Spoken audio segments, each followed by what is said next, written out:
Salut à tous, salut à toutes, bienvenue sur N1, le podcast basket des équipes de The Free Agent. On se retrouve aujourd'hui, en cette quasiment fin d'année 2024, pour un nouvel épisode. Et aujourd'hui, on va rester sur nos épisodes un petit peu spéciaux. La semaine dernière, on vous avait proposé une liste de Noël avec plein d'idées cadeaux pour tous les budgets. Et cette semaine, on va vous proposer complètement autre chose. Pour m'accompagner, je retrouve mon acolyte de la semaine dernière, c'est Anna. Salut Anna. Salut, c'est les plus cool en fait, on revient. C'est ça, bon, on te garde pour les hors-séries, tu vois, on va voir. Ah non, je vais être régulière moi. Ah bah, on va en discuter. Bon, en tout cas, c'est la troisième fois qu'on te retrouve sur le podcast basket sur le mois de décembre, donc ça commence à être pas mal. Et donc, on reste sur ces thématiques un petit peu de fin d'année, un petit peu plus chill, Anna. Et cette semaine, on vous propose une petite cérémonie, notre TFA Awards à nous. On revient sur l'année 2024 de basket. Oui, en fait, on s'est dit tout simplement que 2024, ça a été une année très riche en sport, mais surtout en basket, qu'on a été gâtés. Moi particulièrement, avec les Celtics, salut. Mais voilà, donc l'idée, c'était en vrai de revenir sur toute l'année 2024 et de janvier à décembre. Ouais. Et ça change un petit peu et on s'est dit que ça pouvait être sympa de revoir un petit peu la saison passée avec un mix de cette saison. Et de voir un peu comment les choses ont évolué. Et voilà, donc on a plusieurs catégories qu'on va vous présenter ce soir. On a avec notre ami Chris, on a regardé un petit peu quels pouvaient être les nommés. Et puis on a soumis donc ces catégories et ces nommés à l'équipe de Free Agent qui ont voté. Et qui donc qui ont voté pour les gagnants de chaque catégorie. Donc ce soir, c'est un petit peu la remise des trophées. Exactement, c'est voilà. Ce soir. Et alors, on est sur des catégories, il y a des catégories peut-être classiques et d'autres, on a sorti un petit peu des sentiers battus, on a essayé de proposer des choses différentes et on a bien dit sur l'année basket. Donc, on ne va pas être uniquement sur la NBA, on va aussi parler un petit peu de WNBA. On parlera peut-être de Jeux Olympiques ou pas, on verra, mais et de plein d'autres choses. Mais on va essayer de balayer à notre façon un petit peu cette année 2024. Alors, exceptionnellement, vous pouvez nous retrouver également en vidéo pour ce podcast-là. Donc, vous avez les plateformes habituelles, hein, si vous nous écoutez sur Deezer, Spotify.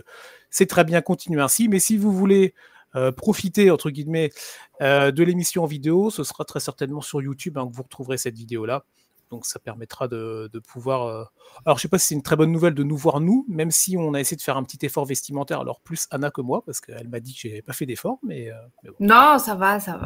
C'est juste qu'à la base, j'avais sorti les paillettes parce que je me suis fait aux Oscars, enfin à l'Eurovision. Mais finalement, je me suis dit, ouais, je suis redescendue un peu de mon truc et je suis revenue sur Terre. Je me dis, non, pas terrible. Allez, hop, petite chemise, tranquille. Voilà, peut-être pour l'année prochaine, on fera un petit upgrade. Ouais.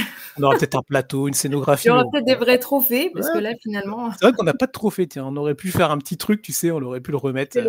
Le verre de coca, tu sais. Ouais, voilà. T'as pas un jouet d'enfant, là, un petit hocher, tu sais, qui fait le... Ouais, j'en ai, j'ai ce qu'il faut. Ouais, j'ai une Sophie la girafe, si tu veux. Bon. On va pouvoir se lancer. Alors, juste avant, moi, je fais une petite dédicace perso. Tiens, un collègue Quentin que j'ai vu ce week-end, on a parlé de l'émission, on a parlé de TFA, et je sais qu'il m'écoute, du coup, qui nous écoute dans cet épisode. Donc, le petit bonjour à toi, Quentin, et à ta petite famille. Voilà, c'était de la petite dédicace. Je le fais pas souvent, mais là, c'était juste pour le petit plaisir de fin d'année. On va y aller. Si tu veux, Anna, on a quoi ? On a 7 catégories, si je dis pas de bêtises. Je crois que c'est ça. 7 ou 8, je sais même plus. Ouais, 7. Ouais, 7. On est sur 7. Moi, je te propose de commencer tout de suite avec la première catégorie, avec le souvenir basket de l'année. Alors, attention, ceux qui nous regardent en vidéo, on a mis un petit setup en place là. Ouf. Ouais, on a mis les budgets. Ouais, c'est ça. Alors, on va essayer de s'y tenir, mais bon. Merci Charles pour le budget, tu as raison. Alors, du coup, le souvenir basket de l'année, c'est la première catégorie. Je te laisse nommer les trois nommés, du coup, lister les 3 nommés et on donne le verdict, sachant que on précise juste avant, moi j'ai les réponses évidemment parce que je suis allé du coup récupérer les réponses de nos collègues de TFA, mais toi tu ne connais pas, tu connais les nommés évidemment, on a travaillé ensemble là-dessus, mais tu ne connais pas les vainqueurs. Ce sera la grande surprise. C'est ça. Alors, les nommés sont la finale des Jeux Olympiques hommes et femmes, France contre les États-Unis. Gros souvenir basket hors NBA. le titre pour les Boston Celtics 16 ans plus tard pour passer devant les Lakers au nombre total de titres. Et LeBron James avec son record de points personnel. Les 40 000 points dépassés par LeBron. Alors, on vous avoue tout de suite que les Celtics, c'était pas mon choix. Hein. C'est le choix de la camarade, là. Elle est arrivée, elle a 10 premières catégories. On met tout de suite Boston dans le... Mais oui, il fallait bien. Ah oui. Bon, alors, mais on a mis LeBron aussi, hein, ça va. C'est vrai, c'est vrai. Bon, alors, en tout cas, c'est une majorité écrasante pour le premier résultat. C'est 80% des résultats des votants pour les finales des Jeux Olympiques des 2 équipes de France, du coup, contre les 2 teams USA. On va revenir un petit peu dessus si tu veux, Anna, parce que ça rappelle plein de souvenirs. Mais voilà, donc grosse majorité écrasante pour ce souvenir basket-là. Je pense que pour ceux qui nous écoutent ou ceux qui nous regardent, du coup, exceptionnellement, ça doit être un des souvenirs les plus marquants de cette année 2024. Ouais, en fait, je sais pas si c'est le fait que ça a été à Paris et donc forcément avec plus de fans français, les 2 en finale contre les États-Unis avec des finales où finalement c'était plutôt accessible de gagner. Je pense que c'est le tout avec toute la hype qu'il y a eu autour et Wemby en équipe de France, Gabby Williams en équipe de France, Marine Johannes, le tout combiné fait qu'en fait on était à fond et puis il y a l'enthousiasme des Jeux Olympiques aussi qui fait que voilà. Et c'est vrai que alors j'ai voté aussi et c'est vrai que c'est le souvenir pour lequel j'ai voté, tu vois. Donc finalement j'ai voulu mettre les Celtics, mais moi mon souvenir c'est vraiment ces finales là. Ouais, je suis totalement d'accord avec toi. C'est vrai que voilà, c'était au cœur de l'été, dans une quinzaine où il y avait du sport en permanence, tu vois. Donc tous les 2 on est très fans de sport omnisport. Je sais qu'il y en a beaucoup qui nous écoutent qui sont aussi très certainement dans ce cas-là, mais voilà, c'est vrai qu'il y avait cette dualité, donc en plus 2 finales avec les 2 équipes du côté de Team USA, que ce soit chez les femmes ou chez les hommes, c'était vraiment l'armada qui était là. On a beaucoup parlé des Avengers chez les hommes, mais attention, hein, l'équipe féminine américaine, alors elle est peut-être un petit peu moins suivie, voilà, mais c'est peut-être la meilleure équipe de sport collectif dans l'histoire des Jeux Olympiques, hein, parce qu'ils étaient à 60 victoires de suite avant la finale. Donc, ils n'avaient pas perdu un match aux Jeux Olympiques depuis les JO de Barcelone, quasiment une éternité.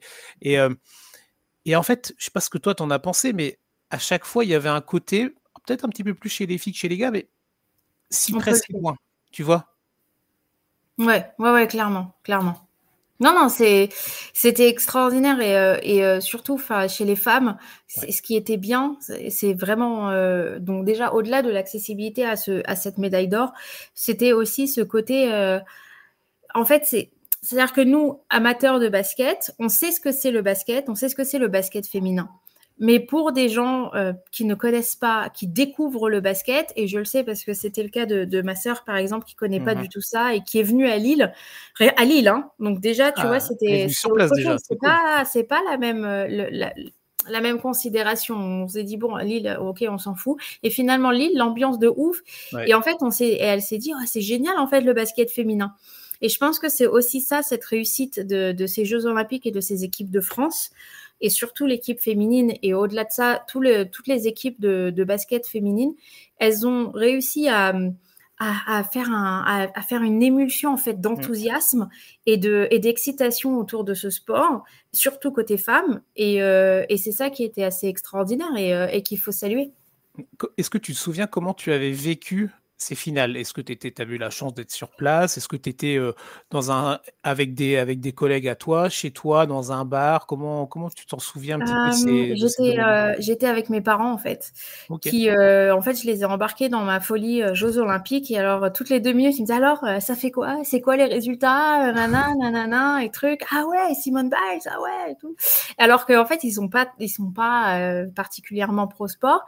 Et donc, en fait, c'était vachement bien aussi de vivre ces finales avec eux et de vivre un petit peu ça, ce côté exceptionnel avec eux et de leur communiquer ça. Et c'est pour ça que je dis que ce sont des équipes qui ont réussi à créer quelque chose, à créer des émotions et à créer une certaine excitation. Et pour des gens qui ne sont pas qu'ils s'en foutent du sport, mais qui ne suivent pas forcément. Voilà, ils vont pas regarder ça toute l'année. Je l'ai vécu, bon, évidemment, j'ai hurlé, hein. J'ai réveillé tous les voisins, tout ça. Ça arrive qu'une fois dans une vie, déjà une, mais alors 2 finales à la maison contre les meilleures équipes. Bon, bref. Donc, Le Ouais, et puis souvenir juste ouais, côté homme aussi, je tiens juste à le dire que c'était la deuxième finale des Jeux oui, olympiques d'affilée contre les États-Unis. c'est Donc vrai. ça aussi, c'est vraiment remarquable. Alors entre-temps, il y avait eu la coupe du monde qui avait été un petit peu compliquée, voilà et c'est vrai que Oh. voilà, en plus, c'est vrai que le tournoi homme, il avait débuté avec pas mal d'interrogations. Il y avait eu des histoires aussi, Evan Fournier, il y avait eu des altercations aussi avec, le président de la fédération française qui était un petit peu Mmh. sorti. Il y a eu des déclarations, Nico Batum en a beaucoup parlé, vous pouvez retrouver ça sur les réseaux évidemment, très rapidement et donc il y avait eu ce côté déclic, le match contre le Canada. Et après, c'est vrai que cette finale était dingue. Et il y avait en plus cet enchaînement, et on terminera là-dessus. C'était, je crois qu'il y avait 24 heures d'écart entre les deux Oui. finales, parce qu'en général, le basket, c'est ce qui clôture les sports collectifs et ce qui clôture la dernière partie des jeux. Et c'est vrai que là, Mmh. on clôture 15 jours avec deux finales Mmh. de rêve. Et encore, c'était même pas 24 heures, c'était quelque chose comme 15 heures comme ça, parce que c'était samedi soir la finale homme, et Ouais, ok. c'était le dernier Ah oui, match pour dimanche les après-midi. femmes Exact, tu as raison. à 15 heures, et donc du coup, direct après à la cérémonie de clôture. Donc ouais, c'était vraiment l'apothéose, si tu veux. Ouais, C'est c'était ça. génial. Donc, bon voilà, le souvenir basket de l'année pour TF1 et je pense pour beaucoup d'entre vous qui nous écoutez, c'est ces, finales des Jeux olympiques Paris 2024 entre la France et les États-Unis chez les hommes et chez les femmes. On Oui. va continuer avec notre deuxième catégorie. Tiens, hop, on change un petit peu le petit titre. On va passer à la joueuse basket de l'année. On parlait là à l'instant de l'équipe de France féminine. On a 3 nommés évidemment dans cette catégorie. Anna, je te laisse les OK. nommer à nos Alors, auditeurs, on auditrices. a évidemment Gabby Williams, qui est présente sur tous les fronts, qui a été exceptionnelle en équipe de France, grande passeuse en WNBA, excellente en Euroleague et prix à l'Argile 2024. Donc, première nommée. La deuxième nommée, c'est Caitlin Clark, donc la révolution de l'Indiana. Donc, on connaît tout le buzz qu'il y a eu autour de cette joueuse, de son arrivée en WNBA, de tout ce qui s'est passé cette année, et de tout son jeu aussi exceptionnel et marquant qu'il soit. Et puis Aja Wilson, avec une saison WNBA de dingue, qui a marqué les esprits sur tous les plans et qui aussi méritait d'être nommée dans cette catégorie. C'est ça. Alors du coup, on est un petit peu plus serré en termes de vote. 40% des votants ont décidé d'élire, alors attention, c'est Caitlin Clark, du coup, la Ouf. rookie ouais, du Fever qui a été élue joueuse de l'année pour ces TFA Awards. Pour revenir un petit peu aussi sur le parcours de cette joueuse-là. Alors, ce qui est impressionnant avec Clark, c'est que nous, cette année, avec les collègues Elliot et Tom, on a couvert pour la première saison la WNBA pour The Free Agent. Et on est tout de suite rentré dans le train et dans cette hype autour de Clark. Il y avait évidemment plein d'autres joueuses et c'est ça qui était intéressant cette année en WNBA pour nous qui découvrions en tout cas il y a une vraie homogénéité en fait dans les équipes, dans l'adversité. Il n'y a pas deux équipes qui cartonnent et après que des équipes un peu plus faibles, tu vois. Et c'est vrai que Caitlin est arrivée avec une hype énorme que moi j'avais rarement vu dans le basket hommes et femmes, tu vois, tout confondu et même peut-être même dans le sport. Et en fait, elle a été à la hauteur, voire même plus qu'à la hauteur des attentes. Elle aurait pu, tu vois, s'écrouler sous la pression, être en difficulté, et elle a pris beaucoup de critiques, mais elle a vraiment explosé. Elle a fait passer en fait un step, voire même c'est très gentil, mais 2 ou 3 steps de popularité Mhm. sur la WNBA, tu vois. Et mais pas seulement, c'est le Times qui l'a nommée athlète féminine 2024 aussi. Donc tu vois comme quoi c'est pas, en fait alors on revient encore sur cette histoire de basket féminin. Je pense que ça va au-delà du sport, du sport entre guillemets, du sport basket. Aujourd'hui, ça, la WNBA existait avant Caitlin Ouais. Clark et elle existait très fort et elle existait très bien aussi. Mais l'arrivée de Caitlin Clark, je vais y arriver à le dire, l'arrivée de Caitlin Clark a fait que on est passé sur une autre sphère en termes de médiatisation. Ouais, complètement. Et si je comprends le fait qu'on dise oui, il y avait la WNBA avant, oui, mais en fait, le problème que ces gens oublient, ou le truc comme ça, c'est le fait que Caitlin Clark a transcendé le basket féminin aux États-Unis. Oui, oui, oui, bien sûr. Bah, Et, tu vois, c'est exceptionnel parce que le sport féminin, c'est important aux États-Unis, mais mais à ce point-là, et entendre autant parler de WNBA et qu'il y ait autant de hype et autant de trucs, et adoubé par LeBron James, et il y a plein de trucs comme ça qui ont fait que ça a grossi, et à raison. Parce qu'au final, voilà, en plus, elle est restée très droite dans ses bottes. Elle est restée dans son jeu. Elle n'est pas rentrée dans les polémiques, parce qu'il y en a eu aussi à son sujet. Il y a eu pas mal de choses. Bah, donc, en fait, c'est une question de jeu, mais c'est aussi une question d'aura et d'ambassadeur, finalement, du sport. Et j'ai hâte de voir la suite. Oui, c'est ça, parce que maintenant, il va falloir confirmer. Il n'y a pas trop de doute, évidemment, mais ouais, voilà. Donc, c'est vrai que Caitlin a été le phénomène de cette année dans la ligue WNBA, avec en plus le niveau de jeu qui était là. Je vais juste donner 2-3 records. Il y en a eu pas mal pour elle cette année. Le record en nombre de passes décisives sur une saison, de passes décisives en un seul match, 19. On commence à discuter sérieusement. Le nombre de 3 points pour une rookie qu'elle a complètement explosé. Après, on sait que le jeu est un petit peu différent, même si le record datait de 2022, donc pas si vieux que ça. Le nombre de points marqués par une rookie, de triple-double par une rookie, etc., etc. Il y en a pléthore des records. Mais voilà, très curieux de voir cette deuxième saison pour cette équipe du Fever et pour la WNBA, parce que c'est vrai qu'AJ Wilson, elle a cartonné. Moi, j'avais un coup de cœur. On l'a pas nommé, j'ai presque failli la nommer pour Nafisa Collier, la joueuse, voilà. Donc, la joueuse du Lynx. Et il y a plein de joueuses et il y a vraiment un niveau très intéressant de WNBA. Donc, on vous invite, alors nous, on l'a couvert l'année dernière, donc on va continuer, mais on vous invite à aller suivre ça si vous avez l'occasion de suivre du basket féminin. On l'a vu au JO, il y avait un très bon niveau, il y avait de très belles perfs et c'était vraiment très intéressant à regarder. Et sur la Ligue américaine aussi, c'est vraiment top et on vous invite à monter dans le wagon, que ce soit le wagon de Clark ou autre. Au passage, Nafisa Collier commence aussi à commenter. Je ne sais plus si c'est sur NBA TV ou sur ESPN, mais elle est au micro de quelques matchs et c'est vachement intéressant comme analyse qu'elle fait. Donc voilà, si vous pouvez. Ben oui. Donc allez-y, foncez sur la WNBA, sur le basket féminin, sur le sport féminin même en général. On continue et on va basculer sur une catégorie, voilà, on va sortir un petit peu des sentiers battus. On trouvait cette catégorie intéressante à faire. On va rester sur le côté masculin cette fois-ci avec le joueur NBA sans qui sa franchise serait actuellement au fond du trou. Donc ça peut être un vaste débat, on va essayer de centraliser ça, mais on a 3 nommés, Anna, pour cette catégorie. Alors, pour cette catégorie, nous avons 3 nommés, et les nommés sont, j'adore, j'ai l'impression d'être à Miss France. C'est pour ça que je t'ai laissé ce rôle-là, tu vois. On aura donc Nikola Jokic à Denver, qui fonctionne peut-être un petit peu moins bien. Il y a eu beaucoup de débats sur les réseaux sociaux à propos de Nikola Jokic ces derniers temps. Je ne vais pas développer. Victor Wembanyama, évidemment, je pense que les Spurs, c'est... voilà, encore une fois, il n'y a pas tellement besoin de développer. Malgré l'arrivée de Chris Paul, ça reste quand même un petit peu limité quand il n'est pas là. Et enfin, Stephen Curry, c'est un... Alors, oui, voilà, c'est Stephen Curry. Quand il n'est pas là, tu vois la différence.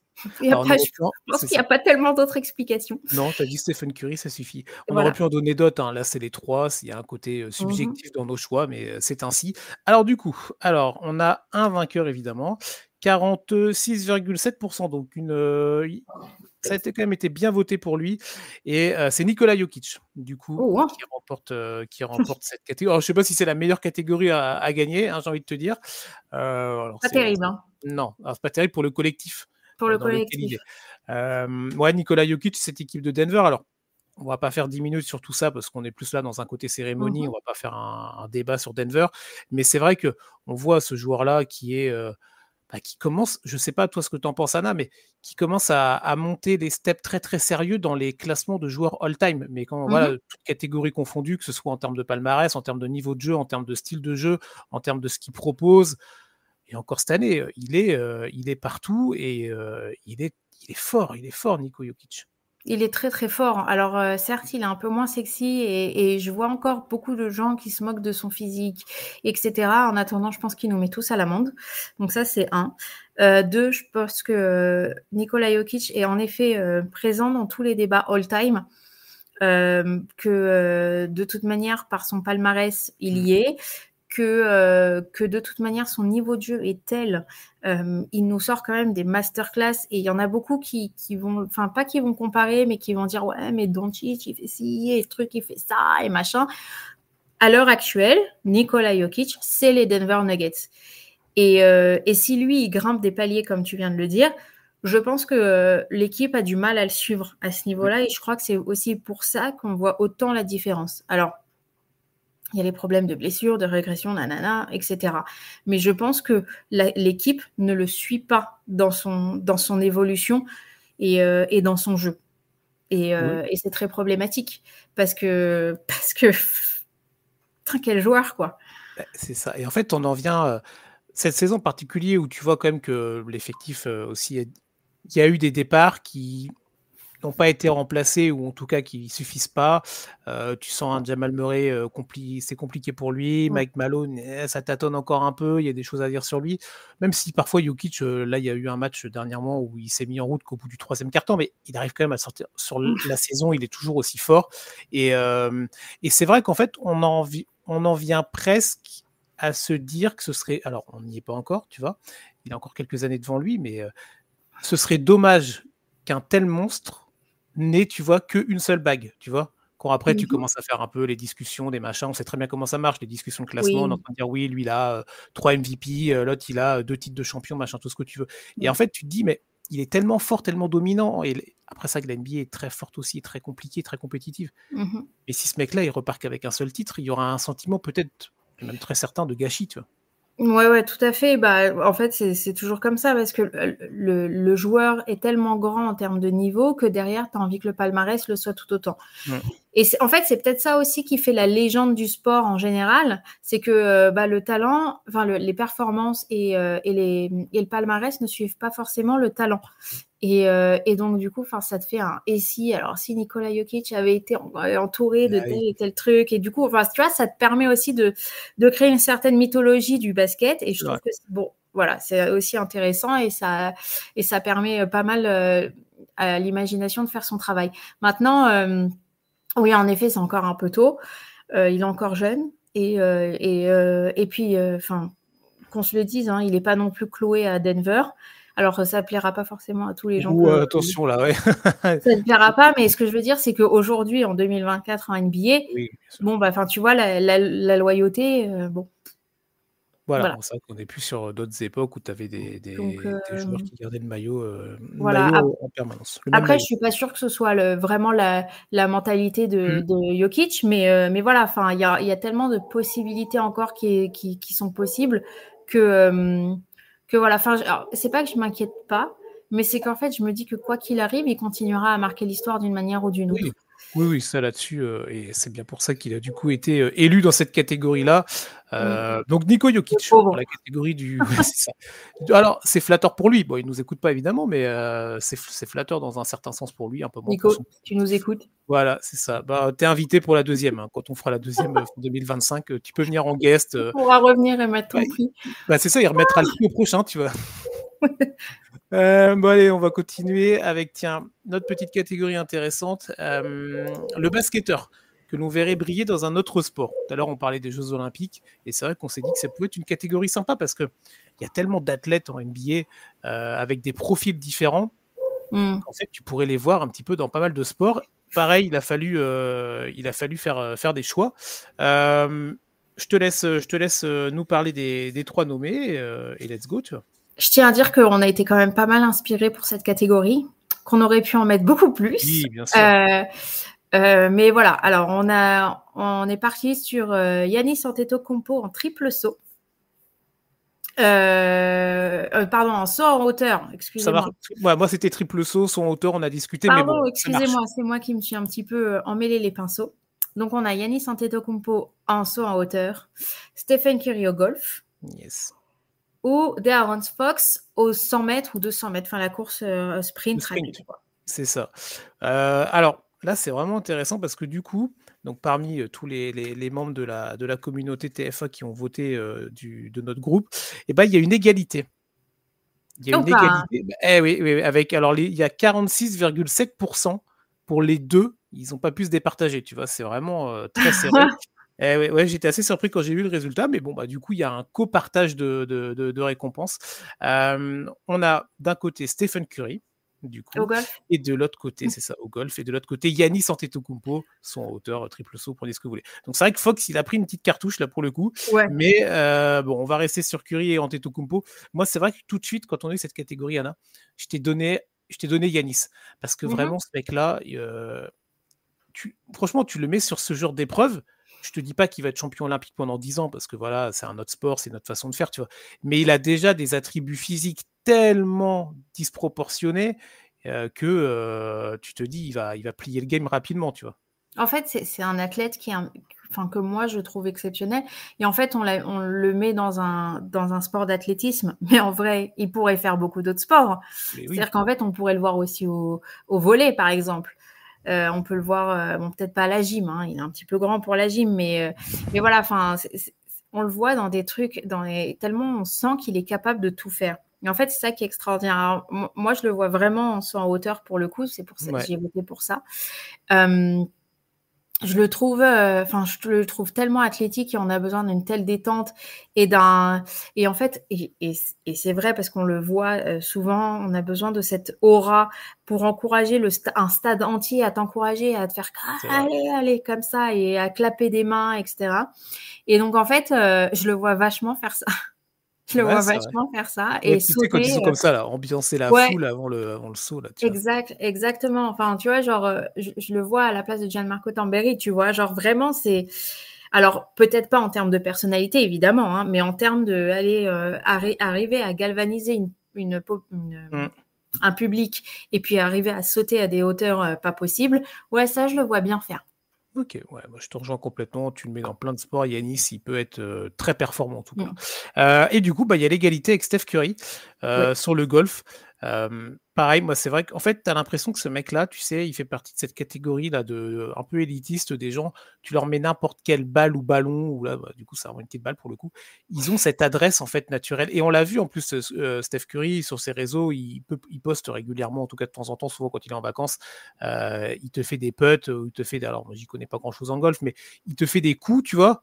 Tu te dis, mais même ce mec-là, tu le mets au molki, tu le mets à la pétanque, t'es dégoûté, tu vois, parce qu'il va te mettre la misère, tu vois. Pour le mettre au curling. Non, je rigole, mais en fait, je réfléchis et tu pourrais peut-être même le mettre au biathlon. Parce pour le que tir, il court tellement que en fait, tu vois, il a un cardio de ouf. Et derrière, avec une telle précision dans son shoot, qu'en fait, finalement, ouais, le biathlon, ça peut être son sport aussi. Hein. En fait, il peut faire beaucoup. Ouais, c'est ça. Bah, tu vois, il pourrait, ouais. Donc, non, c'est vrai que voilà, Steph Curry, voilà, il fait partie un petit peu de cette catégorie-là où t'as pas envie de jouer contre eux, déjà au basket évidemment, mais ça, nous, on le sait. Mais même dans d'autres sports, je veux dire, tu sais, tu vas être blasé parce que tu sais qu'il va gagner. En plus, tu sais, Ouais, il a non, le côté babyface là, tu sais. ce nuit là, qu'est-ce qu'il Ouais, il est m'énerve. relou, tu vois. Je Ouais, peux c'est pas ça. le voir. Ça m'énerve. Surtout nous Français du coup. Mais bon, on lui pardonne parce que c'était quand même, c'est un joueur Non, incroyable. moi, Donc je voilà. pardonne pas. Ah, Non, tu mais en pardonnes plus, pas. il a fait un pull comme ça, la nuit. Oh Oui, là là, il m'a oui. mis les nerfs. Je te jure qu'il m'a mis les nerfs. Je fais non, c'est Il a eu bon, raison, je peux il a eu plus, raison, je le t'aime garçon. plus. Trop patriote, Anna. Donc voilà, donc là on a un copartage, Steph Curry et Giannis Antetokounmpo du coup pour le basketteur, les basketteurs du coup qu'on verrait briller dans un autre sport. Allez, on déroule, on arrive gentiment sur le dernier tiers là, de notre émission, avec catégorie, du coup on a fait un petit peu l'inverse. On a été chercher des sportifs omnisports que l'on verrait bien dans le basket. On reste sur une catégorie masculine, c'est vrai qu'on aurait pu prendre des filles aussi, mais on est resté sur les garçons, avec trois nommés et trois caractères et profils complètement différents. Oui, complètement différent. Alors, on est parti sur Léon Marchand, qui est grand et fin, rapide. On le voit bien plutôt en profil KD, tu vois. Genre, hop, tchic-tchac, rapide, très fin, on y va, on se faufile et on shoot parfaitement bien. On est parti aussi sur Teddy Riner, gros défenseur de l'arceau, perso, le pouvoir de... Oh non, je m'approche pas, Non, les je gars. vais faire le tour. Pareil, c'est bon, je retourne sur le banc, il n'y a pas de problème. Et puis, on a Erwin Ngapet pour l'explosivité, le fait qu'il monte très, très haut. Il est malin comme tout. Et voilà, il a ce petit QI qu'on peut voir au basket. Et donc, l'explosivité, le physique, l'athlétisme qui va avec. Tout à fait. Donc, alors, plutôt serré entre deux nommés dans cette catégorie. Alors, moi, du coup, on a voté tous les deux. Hein. Toi, tu as voté pour qui? Juste pour savoir. Je ne te vais pas demander pour les autres, c'est vrai, mais... Eh ben, je me souviens plus. Tu te souviens plus. Bah, c'est pas grave. Bah, j'ai bien fait de te poser la question à ce moment-là. Alors, moi, j'ai pas voté pour celui qui a gagné. Voilà. En fait, je voulais t'emmener vers là. Je sais pas si du coup, tu avais fait ça. Alors, du coup, celui qui l'a emporté, mais il y a pas de problème, et c'est la majorité, c'est la démocratie qui l'emporte, avec 46,7% des voix, c'est Erwin Engapet. Ouais, ça voilà, je crois que j'ai voté Erwin Engapet aussi. Ouais. Moi, j'ai plutôt voté Teddy Riner, je t'avoue. Mais bon, Erwin Engapet, du coup, Teddy Riner est deuxième avec 40% des votes, et Léon Marchand un petit peu plus derrière. Engapet, pardon, le joueur de l'équipe de France de volley. Pareil, c'est toujours une équipe qui est vachement intéressante. On va pas faire un débat sur le volley maintenant, mais c'est une équipe qui est vachement sexy à regarder, qui est fun, et Engapet est vraiment un peu la mascotte. Moi, je le vois, je l'ai vu dans pas mal de matchs, dans des points serrés, tu sais, où il va monter au filet, là, avec... Alors, si vous nous regardez en vidéo, vous allez voir pour les podcasts, ceux qui nous écoutent en podcast, désolé, c'est le petit coup de la petite main, là, tu sais. Ah oui, mais sa c'est petite pour ça que je spéciale à lui, parlais de QI, tu vois. C'est ça. C'est-à-dire qu'il va avoir une analyse du jeu qui est tellement rapide et qui est tellement intelligente que du coup, je le vois vachement dans ce poste de meneur de jeu où en fait, il faut tout voir, tout contrôler, tout, et avec des passes et des points vraiment comme ça, tu vois. De derrière les fagots, comme ça, il te sort un truc. Et donc, ouais, voilà. Mais je crois que j'ai voté pour Erwin Engapet, en effet. Il a le truc, tu vois, très américain, tu sais, le show, se mettre en avant, mais souvent il coupe, il y a les changements de coupe de cheveux aussi, le look et tout ça rentre dans le côté divertissement que propose. Ouais, il a tout à fait cette aura-là et ce côté un petit peu leader qu'on apprécie voir au basket et surtout en NBA. Il a ce côté très là où tu vas, je vais. Là où tu vas, je vais. Et en fait, tu le vois dans tous les coéquipiers, dans tous les machins, il a ce truc, une personnalité qui est incroyable. Et puis surtout, il est humain. C'est-à-dire que moi, c'est une des images des Jeux Olympiques, par exemple, qui m'a marqué cette année, mais il y en a plein d'autres. Je prends celle-là parce que c'est une des plus récentes, mais où en fait, quand ils sont qualifiés en finale, on le voit en train de pleurer sur le bord du terrain. Enfin, tu vois, et cette image, elle est tellement prenante et elle est tellement chargée d'émotions qu'en fait, je me dis, ouais, je le verrai bien, je le vois bien. Tu vois, il amène un truc en plus, il amène un cœur. Voilà, un cœur. C'est exactement ça. En tout cas, tu n'es pas la seule, parce que du coup, la majorité de l'équipe de TFA a voté pour lui. Donc, pour Erwin Engapet, en sportif qu'on verrait bien jouer au basket. Alors, il a peut-être un niveau, on ne sait pas, faudrait que... franchement, je le verrais bien jouer comme ça, là, un petit Lucky Luke avec Tony Parker. Pourquoi pas, ça peut s'organiser. Mais ça ne veut pas dire que les autres n'ont pas ce côté-là aussi. Hein. Je veux juste... voilà, c'est tout. Mais c'est vrai que le profil de Léon Marchand, moi, j'ai toi, le petit profil qui est vraiment long comme KD. Alors, c'est pas les mêmes... Voilà, gabarit, même physique, tout ça, évidemment, attention... Mais tu sens que il est long. Et il n'a pas le même physique que les autres. Quand tu vois en natation, ils sont tous tankés, ils ont tous des abdos, des épaules. Les mecs, c'est des baraques. Et lui, il dénote un petit peu, tu vois. Et pourtant, voilà, il a le talent pour lui. Mais bon, bref. En tout cas, Erwin Engapet pour cette catégorie. Il nous reste deux petits trophées à transmettre, Anna. Et là, on a gardé... Alors le meilleur, je sais pas, mais on a gardé le plus piquant, un petit peu le plus spicy pour la fin. Avec le premier, on gardera vraiment le plus piquant pour la dernière catégorie. Le joueur, donc NBA, on n'a pas mis à chaque fois, mais avec les meilleurs réseaux sociaux, donc Twitter, Instagram, TikTok, je ne sais même pas s'ils sont beaucoup sur TikTok, mais on va Instagram et Twitter, on va rester là-dessus.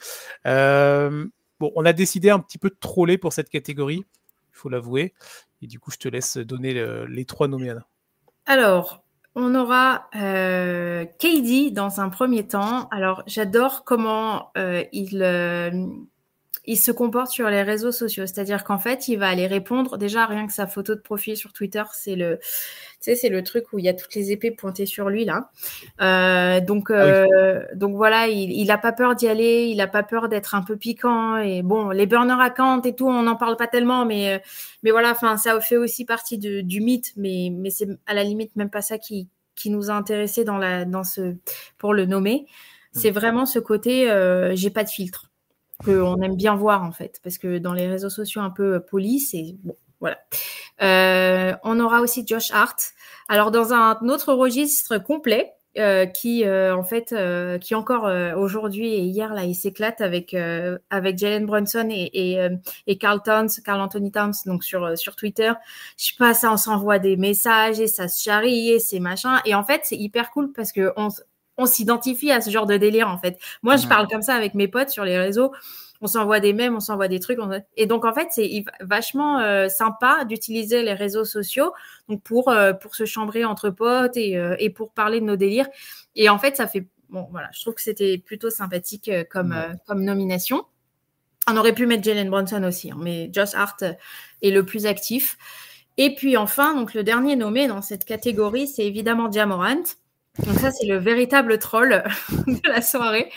Heureusement qu'il nous écoute pas. Je suis pas sûre qu'il l'ait bien pris, qu'il l'aurait bien pris. Mais voilà, enfin, c'est vraiment l'idée. C'est voilà, son utilisation des réseaux sociaux est un petit peu catastrophique.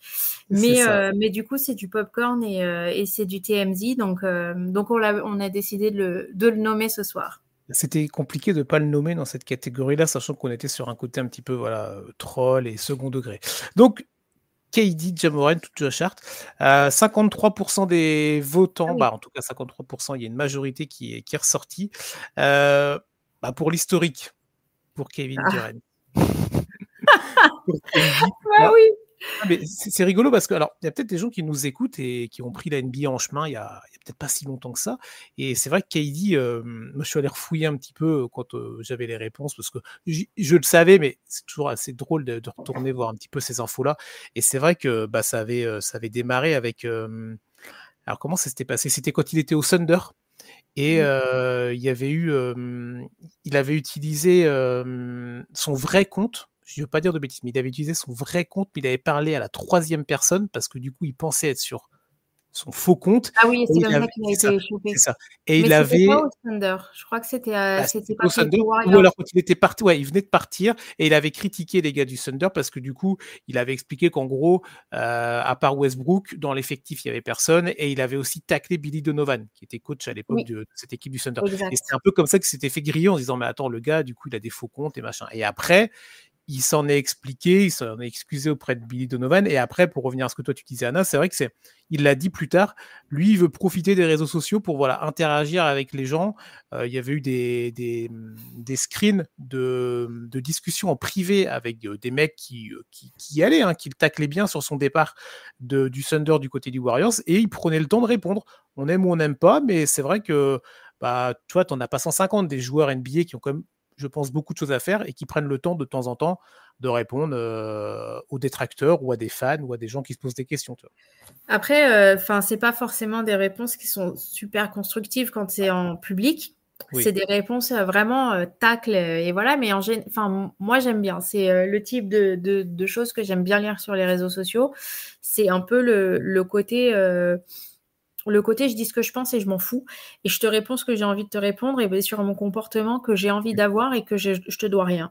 Et en fait, j'aime bien ce côté-là d'assumer et c'est ce qui lui avait été reproché quand il était parti du Thunder, le cupcake finalement, tu vois, c'était d'être un peu mou, un peu comme ça. Mais du coup, c'est ça que j'aime bien dans ces réseaux sociaux et j'apprécie beaucoup regarder donc ce qu'il poste et surtout quand il se met à répondre. Alors bon, là, ces derniers temps, il l'a un peu moins fait, mais je sais que voilà, c'est quelque chose qu'il fait régulièrement. Donc c'est assez chouette à regarder. Et je tiens juste aussi à parler de Josh Hart parce que je trouve ça vachement chouette quand même sur une autre catégorie. Les mecs, ils s'envoient des tacles avec ses potes. Il dit qu'il veut même pas jouer avec Jalen Brunson. Il lui fera pas de passe, je sais pas quoi. Enfin, je trouve que c'est dans un autre registre, c'est hyper sympa. Donc en fait, c'était quand même 3 nommés où on avait quand même des trucs complètement différents, des styles complètement différents. Et je trouve ça chouette en fait qu'on soit parti sur Kevin Durant parce que finalement, on aime bien ce côté un petit peu franc comme ça. Oui, c'est ça. Et celui qui a eu le moins de votes, ça ne joue à pas grand-chose, mais c'est déjà dans cette catégorie. Donc, ça montre aussi, que c'est vrai que je pense que il y a ce côté, nous, on était plus sur un côté ironique, on n'était pas là pour... il s'est assez fait tacler, et on l'a déjà assez fait pour le joueur de Memphis. Allez, dernière catégorie, Anna, pour cette émission, et on vous laisse la découvrir pour ceux qui nous regardent en vidéo, et on va vous la donner pour ceux qui nous écoutent. Le joueur le plus clivant. Oui. Alors au départ, on a mis le plus détestable, mais j'aime pas trop le terme, donc on va rester sur clivant. C'est un peu plus policé quand même, et on n'est pas là non plus pour voilà, ça reste des humains et on les respecte, même si on n'est pas toujours d'accord avec leur façon de faire. Là, c'est pareil. La liste était quand même assez longue. Il a fallu en choisir 3. Il a fallu en choisir 3. Alors, je vous cache pas, pour ceux qui me connaissent, les gens savent très très bien vers où mon regard va se porter, mais c'est pas grave. On va avoir Joel Embiid en premier nommé. Je pense qu'en France, il est suffisamment peu aimé et je pense qu'il n'y a pas tellement d'explications à donner sur cette nomination-là. Ja Morant, pour des raisons qui sont hors terrain, évidemment, donc on va pas reciter tout ce qui lui est arrivé ces derniers temps, ou tout ce qui s'est provoqué. Mais voilà, ça a provoqué beaucoup de débats dans la sphère basket et aux États-Unis et aussi en France. Alors sûrement ailleurs aussi dans le monde, mais c'est la loupe qu'on a. Et enfin, Draymond Green. Voilà, j'ai rien à dire sur le sujet. Voilà, tout le monde me connaît. Hein. On sent que tu as voté pour le joueur des Warriors. Tiens, Ouais. Bah alors, en tout cas, pour cette dernière catégorie, il y a une belle majorité qui ressort avec 53% des votants qui sont partis pour ce joueur-là. Alors, c'est peut-être notre côté français qui a joué. C'est Joel Embiid qui était, c'est sûr. Qui a été élu.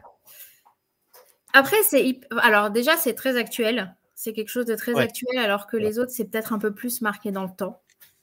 Mais pour le coup, je pense que Joel Embiid, c'est très actuel. Il nous a bien foutu le seum, faut le dire, pendant les Jeux Olympiques aussi, c'est vrai. Il y a eu pas mal d'histoires avec la France. Et puis, son attitude... d'une manière générale, en fait, finalement. Alors, lui aussi, il a ce côté un peu sans filtre et je fais ce que je veux et j'en ai rien à faire de ce que vous pensez. Genre, je me nourris de votre hate. Mais voilà, après, je comprends qu'il soit très Cleveland. Moi il me dérange pas. Voilà, il me dérange pas. Moi, je supporte plus du tout le joueur... le joueur, on va dire, et même peut-être un peu l'humain dans ce qu'on lit et dans ce qu'on voit. Après, c'est toujours pareil. Nous, voilà, on n'est pas au plus proche de ces acteurs-là, malheureusement. Donc, on ne voit que ce qu'on peut lire, voir, interpréter, comprendre, tout ça. J'en avais fait un édito sur la situation au tout début de saison des Sixers qui était catastrophique et de ces déclats. Je ne vais probablement plus faire de back-to-back de ma carrière, ce genre de trucs. Après, les blessures, c'est pas nécessairement tout le temps de sa faute, mais il y a un côté un peu chat noir où tu peux te poser des questions peut-être aussi sur la façon dont il gère son corps et dans la façon dont il gère sa carrière. C'est pas, il y a pire que lui, on va pas citer Zion par exemple, mais voilà, c'est fait. Et non, après, c'est vrai que moi, ce qui m'embête beaucoup sur Embiid, c'est pas nécessairement les frasques qu'il y a eu avec l'équipe de France, tu sais, le demande de passeport, la discussion avec Macron, et j'y vais pas, non, j'y vais plus, je vais avec les Américains parce qu'en fait, je suis sûr de gagner avec eux. Ça, limite, moi, ça me gêne pas parce que je suis même pas sûr qu'en équipe de France, alors évidemment, tu dis, tu mets Joel Embiid dans l'équipe, bon, d'accord, mais. Je sais pas. Ouais, voilà, tu vois, je sais pas. Moi, c'est vraiment son profil en NBA, et dans un des derniers podcasts qu'on avait pu faire sur les Sixers.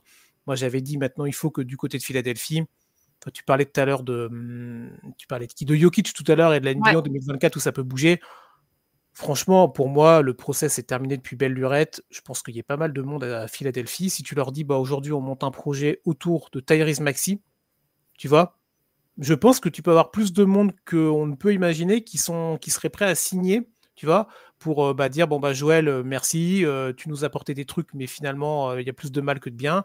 Et let's go, on va essayer autre chose avec un joueur qui m'a l'air plus fiable, un joueur qui fait moins de frasques, qui fait moins de déclarations. Et donc, moi, j'ai vraiment du mal avec le personnage, Joel Embiid, toujours aussi fort sur un parquet quand il est là, mais quand il est là. Et à partir du moment où on est plus en discussion de savoir quand est-ce qu'il est là, quand est-ce qu'il n'est pas là, pourquoi il est là, pourquoi il n'est pas là, au bout d'un moment, ça commence à me gonfler, tu vois. Surtout quand tu n'as pas les résultats derrière, tu vois.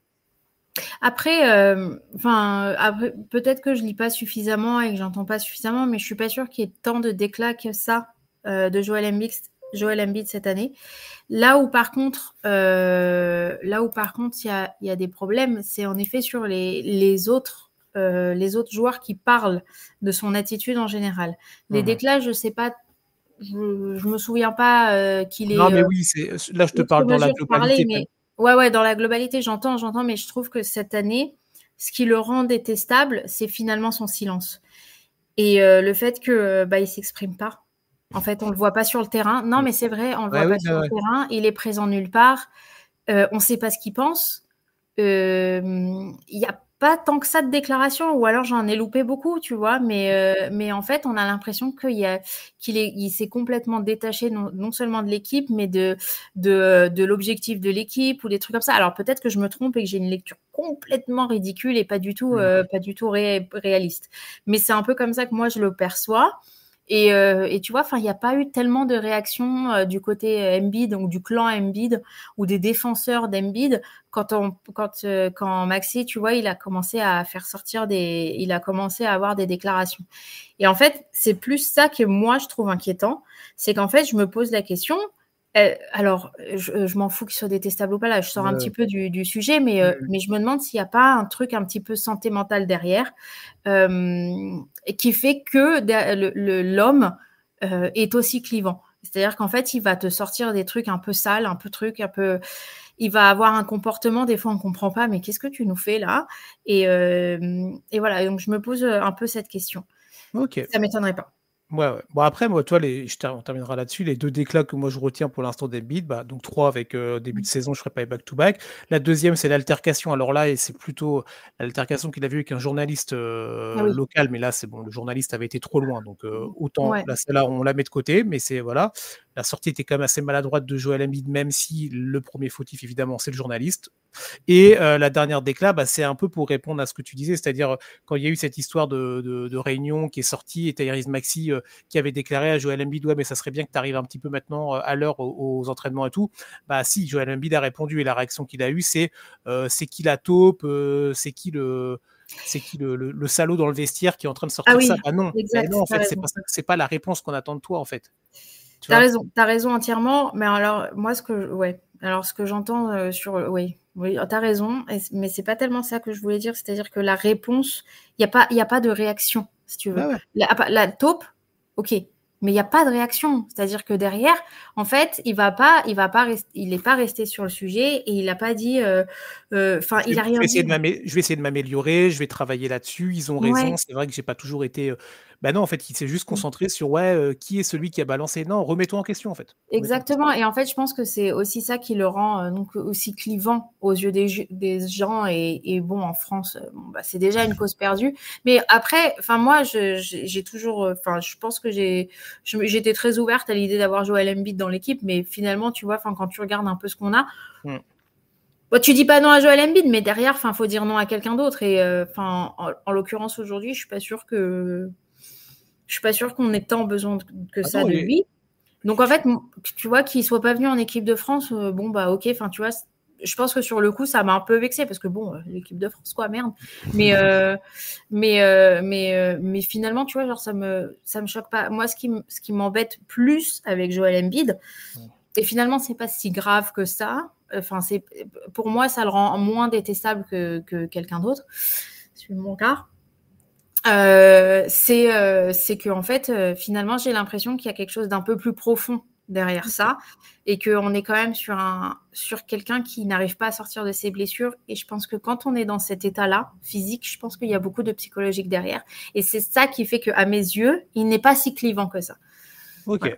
Oui. Et après, chacun met le curseur. Voilà, exactement. Après, c'est clair que Green, Draymond aurait mérité cette catégorie aussi. Oh, il avait mon vote. Oui, ça, je pense que tout le monde l'avait compris. Déjà pour d'autres raisons, parce que c'est vrai qu'il a aussi foutu dans l'embarras toute sa franchise, même si sa franchise n'a pas toujours très bien géré ce cas-là aussi, la NBA dans l'ensemble, l'image que tu donnes d'un jeune joueur athlétique, potentiel superstar dans une... Bon, bref. Donc les trois n'auraient pas volé ce titre-là, mais il fallait le donner. Et donc c'est pour notre ami, qu'on embrasse comme Joel Embiid. Peut-être que lui nous écoute, parce que lui, il n'aura pas besoin de... Peut-être, lui, il nous comprend en tout cas. S'il nous écoute jusque-là, au moins, c'est cool, parce ça fait 5 minutes qu'on l'a rincé. Merci. Bon, voilà pour nos catégories, en tout cas, de cette première cérémonie des TF Awards. On est revenu sur cette année 2024 sur le basket.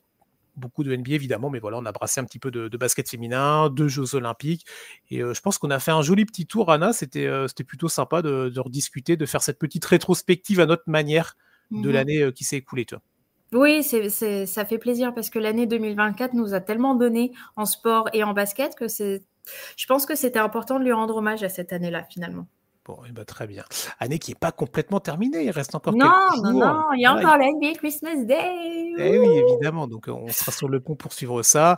Il y a toujours des matchs intéressants en NBA à suivre, mais voilà, c'est vrai que là on arrive 24, l'émission sort le 24 décembre et vous avez toute la semaine, évidemment, cette semaine un petit peu particulière des fêtes.